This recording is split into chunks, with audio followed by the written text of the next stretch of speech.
Hello everyone, welcome back. We're moving right along in our grain unit. Today I'm going to make a couple different recipes that involve rice. So here I have a large bag of the type of rice that I am going to be using today. It is enriched long grain rice. We know by now that whole grain is the best for us.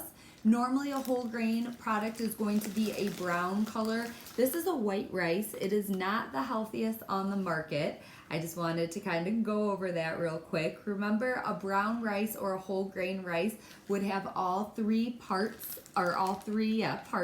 of the grain would all be there. They wouldn't be broken down. They'd be there in their original proportion to one another.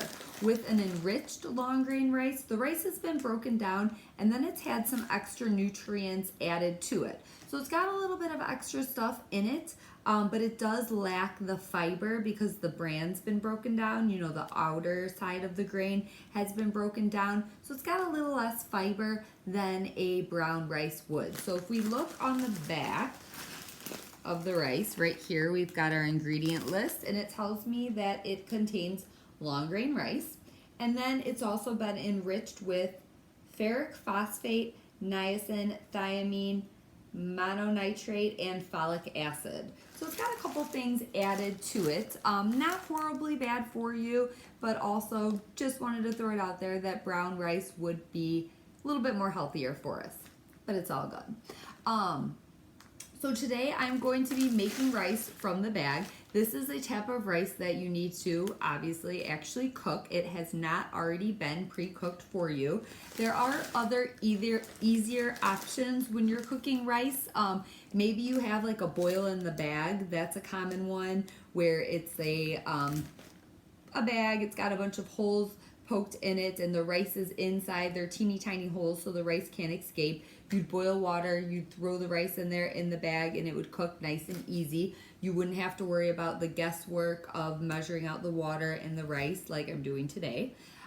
You've also got microwavable rices that you can use. I always have a couple of those in my freezer too. They've already been pre-cooked and they're in a bag. You pop them in the microwave normally for about 2 minutes and then they steam cook in the microwave. Those are instant type rices. So they've been pre-cooked for you and you just pop them in the microwave, pop them in the water. They're cooked nice and easy. They're instant rices. But what I'm using today is not an instant rice. It is never been cooked. It's a rice that's ready to go. So whenever you're making rice, there's a couple things that you need to know. Whenever you're making a dry rice, you will use 2 parts water, 1 part rice. That's important to know. 2 parts water, 1 part rice.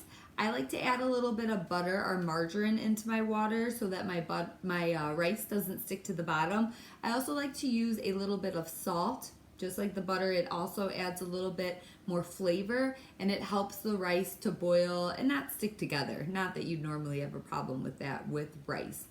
So I've got my stock pot ready behind me. Let's go ahead and make this rice.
rice like this in a pot, it is important to note that the rice size will triple.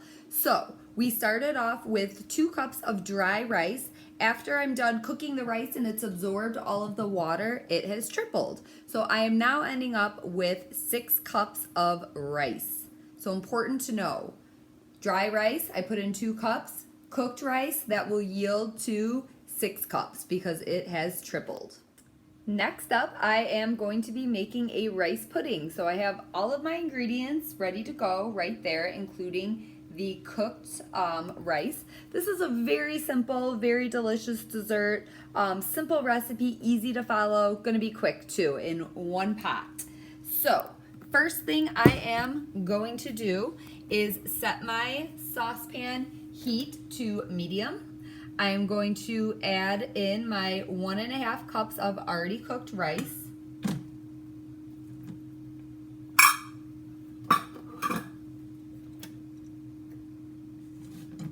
I have 1.5 cups of milk that I'm going to add to that combination.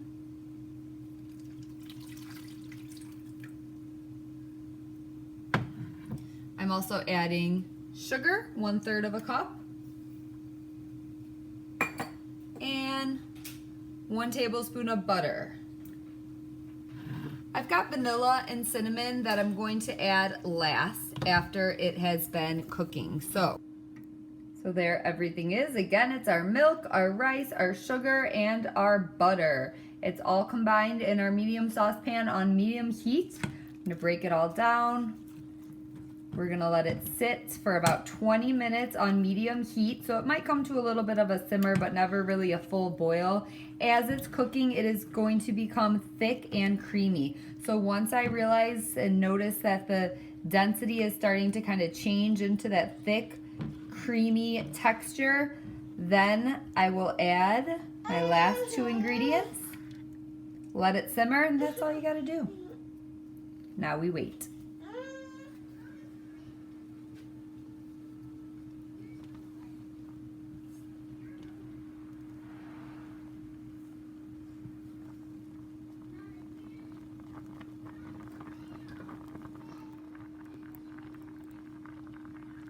Okay, so we've got kind of a light simmer going on. It's starting to thicken up for sure.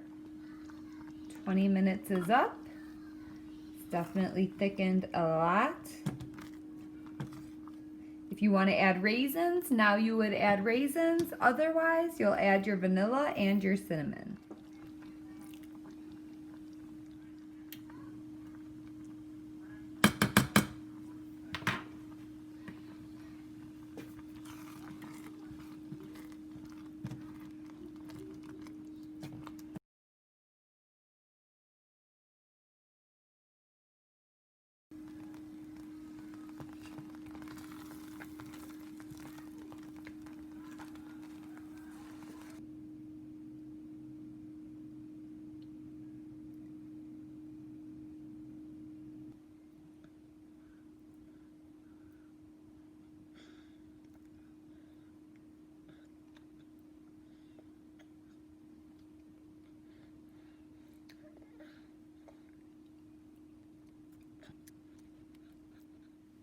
All right, so I am back with my final rice recipe that I will be making in this demonstration video.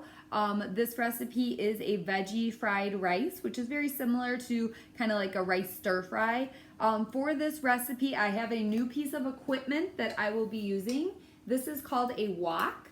The wok makes it very easy to mix everything together, so it's kind of like a pan that's shaped like a bowl. It's got a flat bottom, so it will sit on my range and I'll be able to mix everything up. First thing I'm going to do in a little bit, you'll see me break up my rice. I am using day-old rice. I made it yesterday.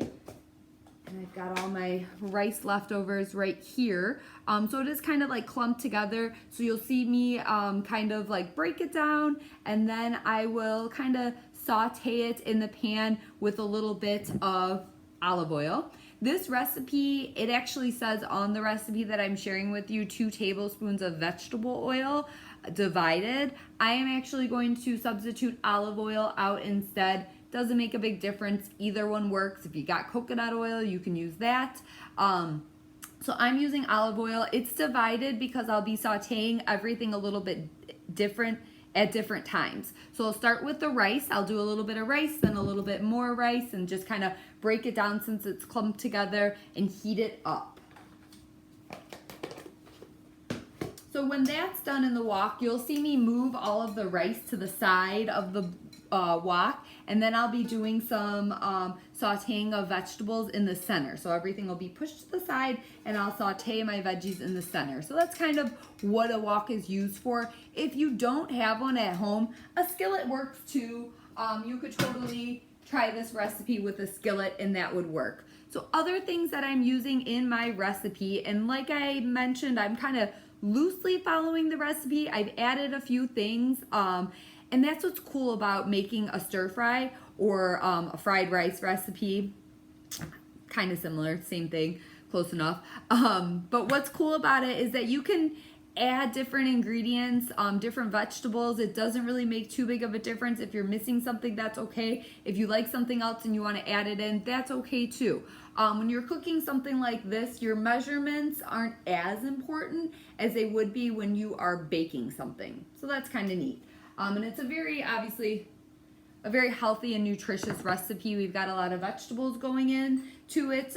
We have an egg that we're going to be adding in, which provides some protein. And of course, this is a veggie recipe, but you can always add some protein, add some meat, maybe some shrimp, maybe some chicken. I might do that later. So one ingredient that I'm adding that's not on the list are bell peppers. I actually have some sliced frozen bell peppers. So very simple. All I did was measure them out. Another ingredient not on the recipe that I'm choosing to add is corn. Frozen peas are on the recipe. The corn was frozen as well. Canned would work too, or fresh would work as well. I've got my eggs. This will go in last. All right. I've also got my carrots. I'm probably not going to use all these. Maybe 2 large carrots will be good. I've got garlic, which I will show you how to cut, and I've got an onion, and these are called scallions. They are also known as green onions, so either term works, scallions or green onions. Yeah, so first thing I'm going to do is demonstrate some cutting. We'll start with the onion. Half an onion is what my recipe calls for. I've got my chef's knife.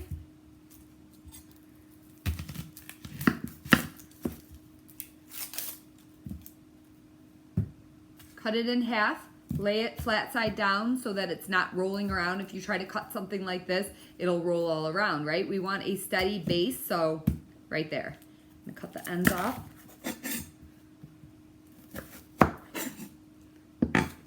The outer layer of the onion you don't want. This kind of like papery outer layer you don't want. So now that my ends are cut off, I can easily peel it away.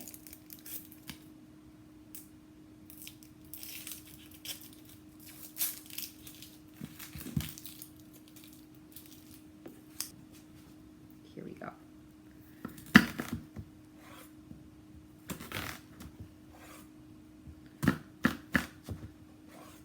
Notice how when I'm cutting, I always have the tip of the knife that goes down first, and then I kind of push through with the rest of the knife. That is a proper way to use a knife.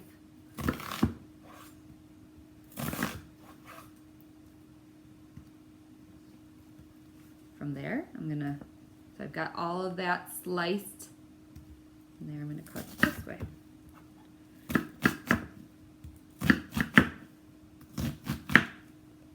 Starting to tear a little bit.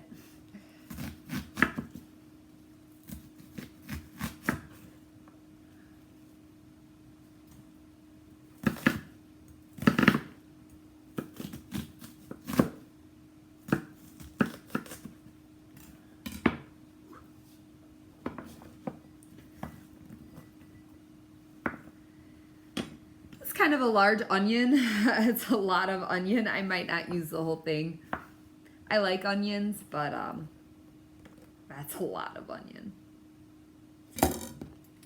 First thing I'm gonna do is peel the carrot. Well, first thing I did was wash it. Now I'm peeling it. Remember to always peel away from you. Some people like to peel over the trash can. I don't think that's a good idea because a lot of times when people are peeling over the trash can, they lose grip and they drop it in there. So I don't recommend that. I recommend what I'm doing, peeling over a cutting board.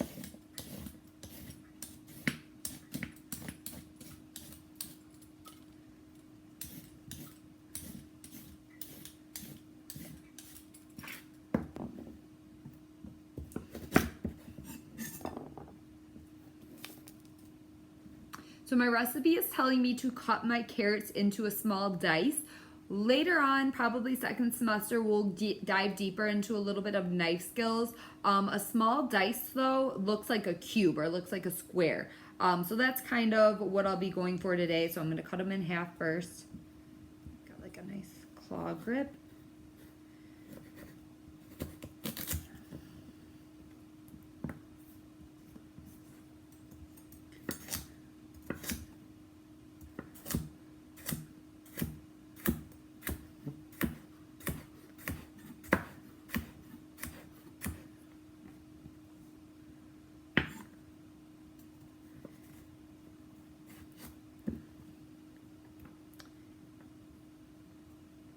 These carrots are very thin that I'm using actually compared to other carrots, so it's not going to be the easiest for me to get a perfect dice, but something like that is a good good dice. Kind of looks like a cube, right?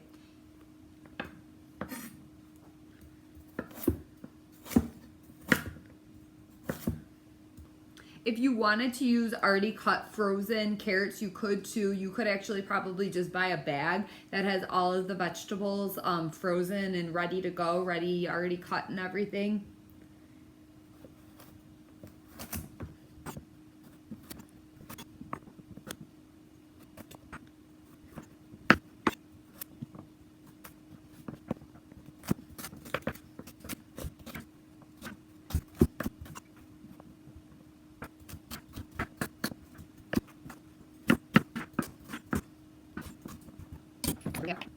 Okay, so next I have my scallions or my green onions. Here they are.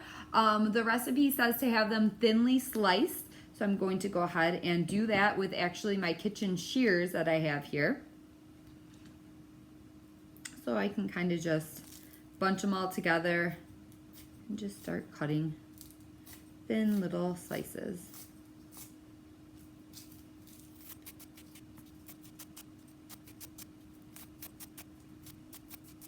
Just like an onion, these are very aromatic, so as I'm cutting, I can smell the scent. It's not like the onion that it's gonna make me cry or tear up, but it definitely smells very strong, very, very good fragrant. I like onions, I like green onions too, all right, so I've cut my green onion right about to there. You don't need to get to the very end of the green onion. Using some of the white is totally fine, but this is what I've got so far. So as I'm cutting the green onion too, it's an aromatic vegetable just like an onion is and just like garlic, which I'll be cutting next, which means that it's very fragrant, provides a lot of flavor and a very strong scent. It's not a strong scent like the onion. It's not going to make you tear up, but definitely a stronger scent. All right, so next I'm going to cut up my garlic. Here it is. This is a garlic bulb. The bulb of garlic is made up of a bunch of little cloves. So the outside is kind of like this papery outside coating. So I'm going to just go ahead and split it with my fingers to open it up. And as you can see, it comes apart nicely. This is kind of a smaller bulb of garlic too. My recipe calls for just 1 clove of garlic, but I'm adding a couple extra ingredients. So I'm gonna actually add 2, and I really like garlic. So let me show you how to cut garlic. So right here, if you can see, I know it's kind of hard to see, I have 2 cloves of garlic, and they still got some of like the paper outside on them. Try to peel as much as that away, but the way that you're really gonna peel it is by smashing it with your chef's knife. Mine still has a little bit of carrot on it. Okay. So to properly smash, I'm gonna do one at a time. Place it down, take the heel of your hand, right there, heel of your hand.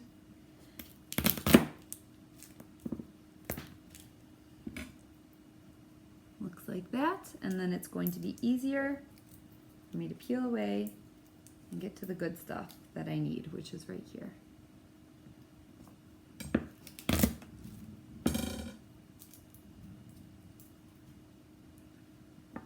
And from here, I'm gonna mince up my garlic.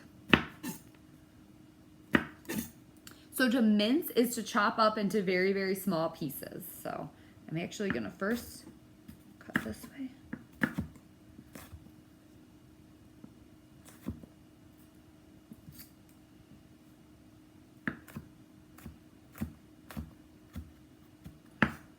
The top of the knife is the heel of the knife, so I'm going to put the heel of my hand on the heel of my knife and then hold on to my handle and just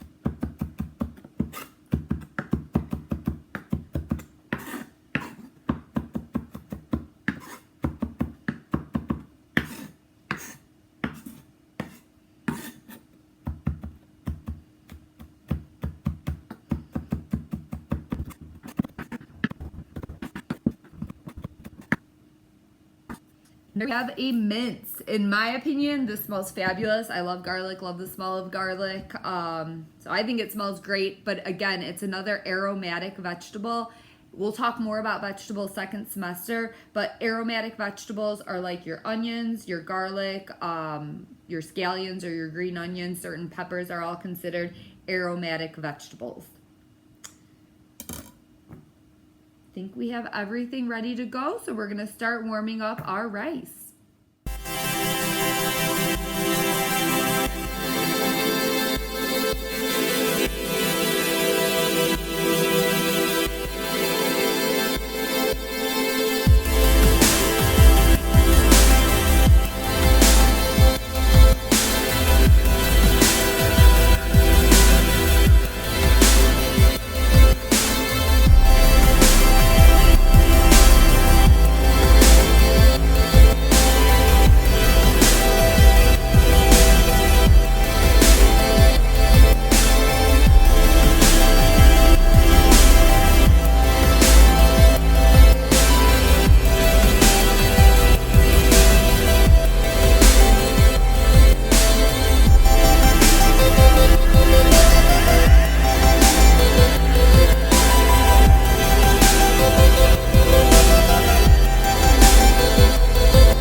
Fried rice turned out delicious. I highly recommend you try this easy, healthy, delicious recipe if you're able to. Same thing, rice pudding was very good. Try that one if you're interested. As always, the recipes will be posted up on Canvas for you to try. I have another rice recipe that we normally make in class as well, which is a taco rice recipe, kind of like a Chipotle burrito bowl. So that will also be posted up on Canvas with the rest of the recipes. As always, if you choose to make them, send us a picture, let us know what you think. Otherwise, hopefully you guys enjoyed the demonstration video today. You learned a couple new things about cooking rice. You can always make it in a pot, or if you want to do an easier way, you could use that instant rice, which is the rice that's been cooked, then dehydrated. Have a great day.